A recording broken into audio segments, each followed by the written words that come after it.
space exploration, man is an integral part of the spacecraft hardware. The human space traveler is able to serve a vital function which could not otherwise be performed. Man can make corrective control adjustments to compensate for certain electronic and mechanical malfunctions occurring within the space vehicle. But what is being done to protect man in this heretofore unknown environment? Bioastronautics personnel in the Air Force Systems Command are well qualified to select, train, conduct extensive research, and coordinate operational medical support in order to ensure man's safety in all manned space exploration. The resources are many, varied, and comprehensive, and are staffed by professionals of the highest scientific competence. Bioastronautics research activities span the continent. At Air Force installations and at universities and private industries sponsored by Air Force contract, professional staffs representing nearly every scientific area are teamed together with one objective: to support and sustain manned space flight. In order to illustrate the broad scope of Air Force bioastronautics research in support of manned space flights, many fundamental aspects of the overall program will be depicted.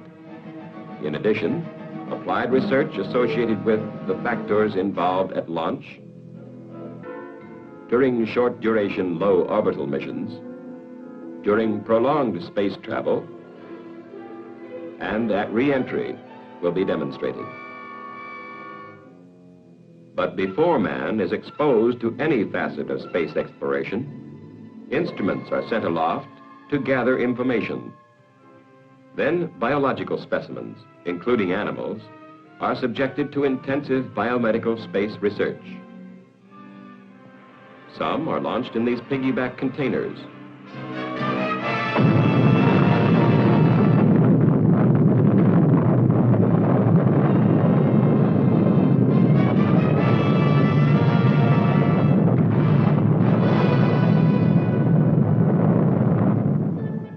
Many types of animals are used in the various stages of investigation, but chimpanzees are, for the most part, the optimum research animal for spaceflight because of their structural similarity to man and their aptitude for learning performance tasks.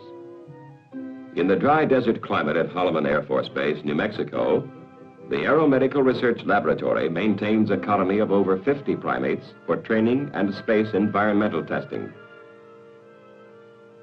In order to be utilized in space exploration, this intelligent animal must be oriented to unusual environmental conditions. Doctors of veterinary medicine, physiologists, electronics engineers, psychologists, and technicians give each chimpanzee childlike care in handling, feeding, and training. Comparative psychologists teach the animal complex performance tasks as part of this training phase. The pre-programmed tests teach the chimp to respond to a specific symbol displayed on the psychomotor display panel.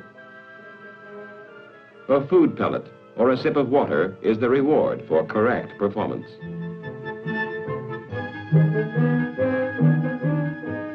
Environmental training, as well as all other phases of bioastronautics research, is under the constant supervision of highly specialized professionals.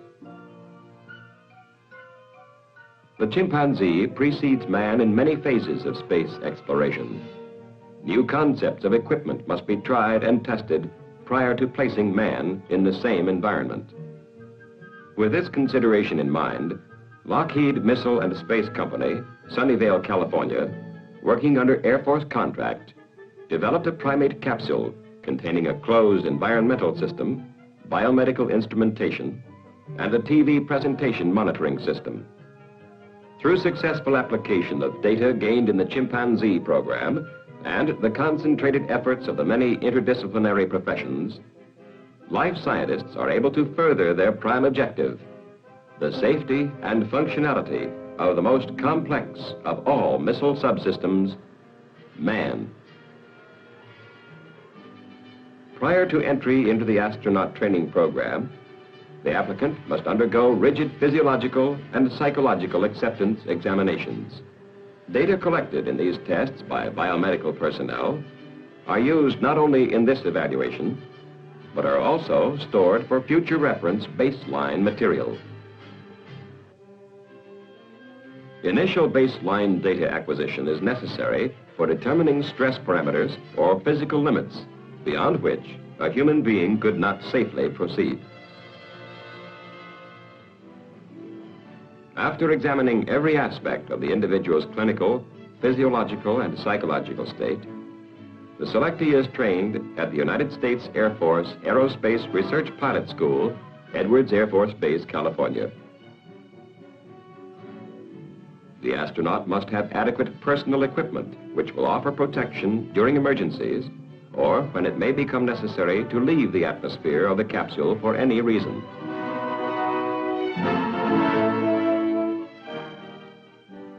At the Aerospace Medical Research Laboratories, Wright-Patterson Air Force Base, Ohio, special articles have been fabricated to test equipment. The final result is the creation of protective gear which far exceeds the human tolerance limits to severe external environments. Component parts such as wrist and elbow joints of full pressure suits are evaluated by anthropologists, physiologists, and by psychologists, assuring minimum detriment in human performance while guaranteeing maximum protection. Movement restrictions will be negligible and not hamper the astronaut so that he may instantly cope with any emergency situation. Simultaneous evaluations testing both man and equipment are conducted in many areas of this research and development. Reaction time to stimuli is tested on this computer program input and result analyzer. Personal comfort as well as safety must be examined in the many design and positioning experiments. With assurances of adequate protective clothing, we move now into other areas of continuous experimentation.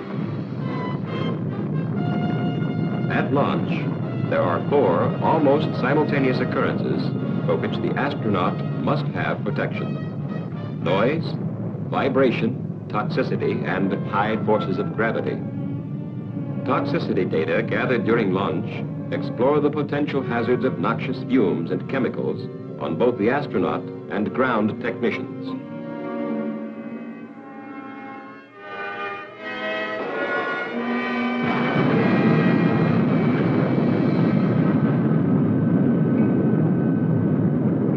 Records of noise and vibration at stage separation obtained in an actual space flight are used as test limits in laboratory investigations. These noise factors are reproduced in laboratory experiments. The ability to perform is studied during noise exposure tests. High-intensity noise exposure for even short periods of time can become physically intolerable to both support personnel and the astronaut. In addition, space operations require continuous, high-quality communications with the astronaut. Noise as an interfering factor must be reduced or eliminated.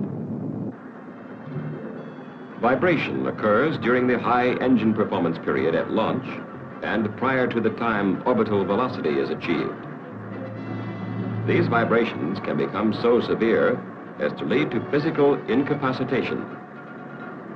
Research is conducted in biomedical laboratories to determine man's tolerance to this occurrence.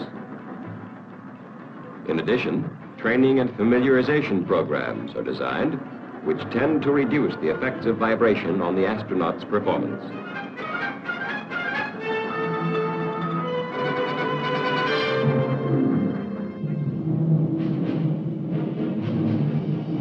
The effects of high G-forces incurred at time of launch and during successive ignitions of multi-stage booster engines have been thoroughly studied.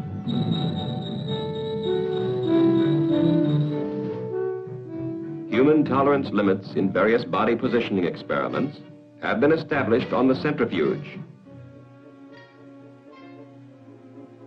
Complementary Air Force-sponsored research conducted at universities across the nation leads to a supply of qualified scientists and to diversified methods of approach. Again, utilizing the most effective applications of our resources, both man and equipment are integrated into experimental high-performance aircraft.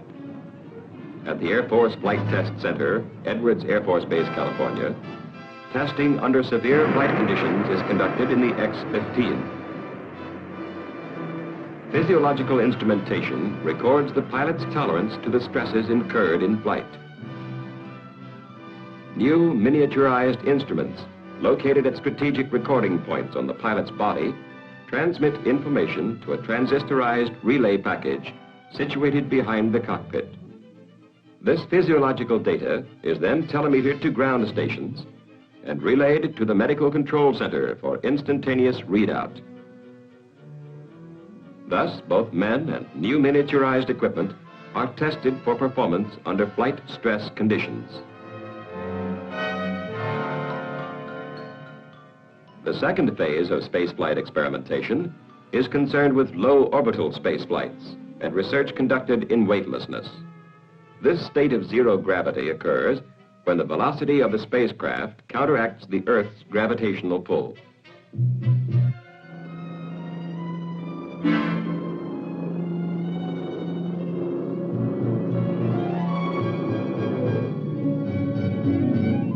Man and equipment must be able to operate in a weightless state. Training and testing procedures developed by Air Force human factors engineers who, calling on experience gathered over years of experimentation, are able to simulate some of the effects of zero gravity. At the School of Aerospace Medicine, Brooks Air Force Base, Texas, disorientation experiments are conducted in a 3-gimbaled chair, free-floating on a cushion of air. This apparatus provides 3-dimensional freedom, one of the conditions the astronaut will experience in weightlessness. Any space travel will result in long periods of confinement. Crew members must be able to withstand this psychological stress individually and as a working group. Biochemical changes which take place in man and in his environment must be examined. Changes occurring in space cabin atmospheric gases are also being investigated in a test cell inside one of the pressure chambers.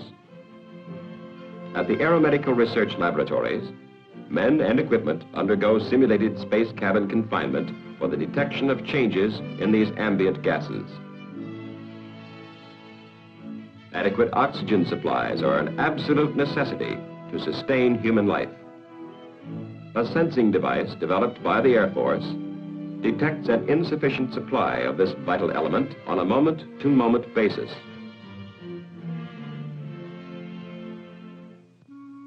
As man lengthens the duration of orbital missions or ventures further into space, the logistic problems of providing a livable atmosphere manifest themselves to an even greater extent.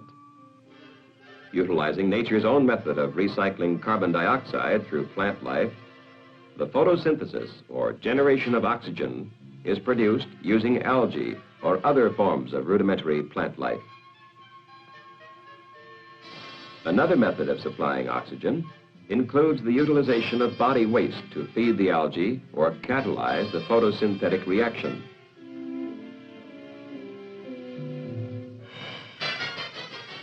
In addition to its ability to produce oxygen and absorb CO2, algae are also being studied as a possible source of food or dietary supplement. Radiation in the Van Allen belts or from solar flares is under extensive study. Experiments using space-exposed bacteria, viruses, and tissue culture are conducted to determine the biological effect of radiation in various layers of the Van Allen belt.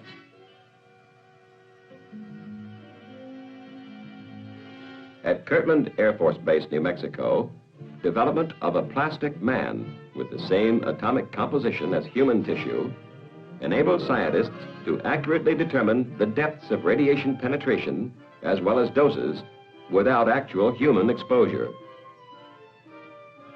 Called the plastinaut, this fully instrumented subject is now undergoing tests in simulated radiation exercises. When the space traveler leaves his capsule for any reason, he will be subjected to temperature variations far in excess of those on Earth. Scientists from the University of Indiana and bioastronautics professionals are working side by side at the Wright-Patterson Climatic Chamber investigating this phase of research. Simultaneous extremes in temperature and humidity are simulated in order that various protective materials can be tested on volunteers to determine maximum safety and tolerance. In space, there will be no visual reference cues such as we have here on Earth. In early childhood, we learn to compare sizes of objects around us, and by doing this, we are able to estimate distances. Visual indoctrination tests train the astronaut to orient himself in the void of space. With no atmosphere acting as a filter, extremes in light will exist. Research into this field has led to the discovery of self-attenuating filters, which could have many other practical applications. Re-entry into the Earth's atmosphere poses another set of problems. The lessening of tolerance to re-entry forces from previous weightlessness is also being tested in simulated conditions. Severe buffeting will be encountered at the outer fringes of the atmosphere during re-entry. Maneuverability will be difficult in this situation. Biomedical research is attempting to increase man's ability to perform emergency functions during this critical period. Disorientation and forces of gravity will also be experienced during this phase of spaceflight. Rapid deceleration studies at Holloman Air Force Base determine man's tolerance to the forces encountered prior to or at impact. Methods are under investigation to reduce the severity of these forces on the re-entering astronaut. Instruments and protective devices are also put through a series of deceleration tests to ensure an adequate safety margin before incorporating man.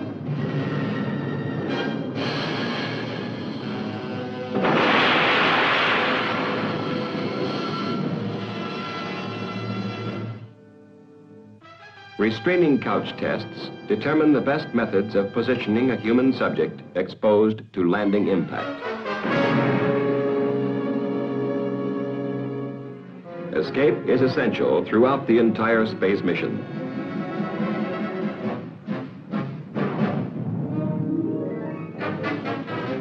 Tests being conducted in high-performance aircraft may prove to be the solution to this serious problem.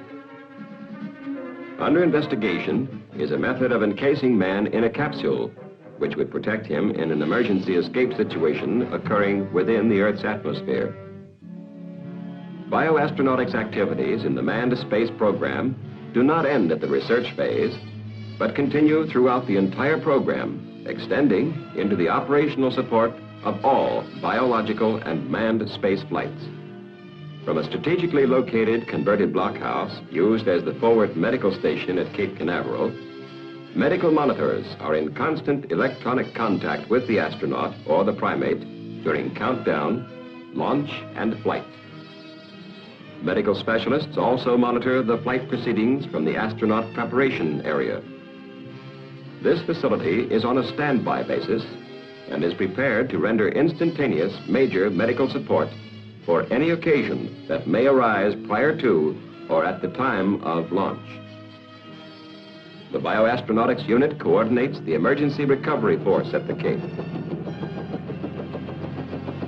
This recovery team, comprised of all branches of the armed forces, is stationed at strategic points near the launch site and is ready to spring into action if necessary.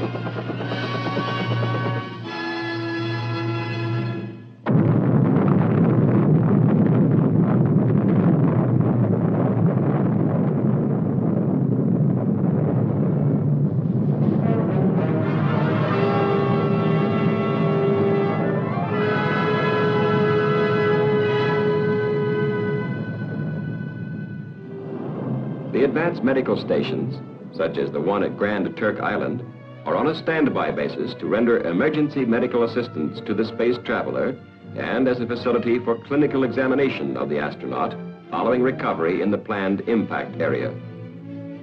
This hospital and other similar facilities are easily relocated at various geographic sites along the programmed space track. Bioastronautic support activities circle the globe with medical personnel on ships at sea and at island-based advanced recovery hospitals. We have presented just a few representative fields of endeavor conducted through the supervision of the life scientists in the Air Force Systems Command.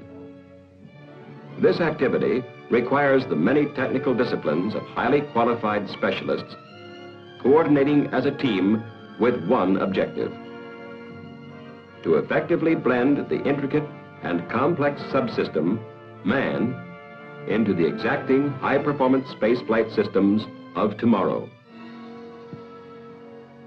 Every aspect of research for the protection of man in the space program is being considered and investigated by the bioastronautics personnel of the United States Air Force.